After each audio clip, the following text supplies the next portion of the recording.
அப்போ இந்த பையனுக்கு போலீஸ் ஸ்டேஷன் இந்த கோர்ட்டு கேஸ் எல்லாம் ஒரு சாதாரண விஷயம், ஓடுற ஒளியிலேயே எப்படினாலும் வெளில வந்துருவோன்ற ஒரு நேரடியாக போய் நான் தான் விட்டுட்டேன் அப்படின்னு சரண்டர் ஆகிற அளவுக்கு அந்த மாதிரி தைரியம், ஒரு உயிரை துடிக்க கொண்டுட்டு நான் தான் செஞ்சேன்னு சொல்லிட்டு போலீஸில் போய் சரண்டர் பண்ணுற அளவுக்கு சரண்டர் ஆகிருக்காங்கிற அளவுக்கு அவன் மைண்ட் எந்த அளவுக்கு ப்ரிப்பேர் ஆகிருக்கு. இப்போ நீங்கள் நானும் கேட்குற ஒரே கேள்வி தான், நீங்கள் அவன் கொண்டுட்டீங்க, அந்த பையன் செத்துட்டான், உங்களுக்கு அதனால் நிம்மதி வந்துடுமா? நல்லா வாழ்ந்துருவீங்களா?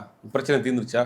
மேலும் மேலும் தானே உங்களுக்கு பிரச்சனை. நீ வாழ்க்கை முழுவதும் ஒரு பையனை வளர்த்து படிக்க வச்சு ஆளாக்கி ஜெயிலில் கொண்டு போய் உட்கார வைக்கிறக்கா படிக்க வச்சிங்க?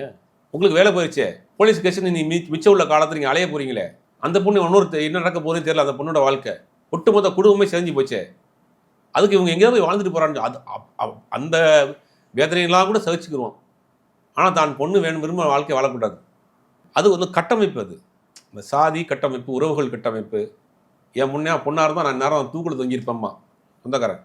அது மாதிரி ஒரு டயலாக் பேசி கேள்விப்பட்டிருக்கேன் சார். எல்லா ஊர்லேயும் பேசுவாங்க, என் பொண்ணாக இருந்தால் நான் வந்து நேரம் தூக்குல தொங்கியிருப்பேன், என் பொண்ணாக இருந்தால் நான் வெட்டி போட்டிருப்பேம்மா. இதை கேட்டுட்டு இவன் செஞ்சிடும்.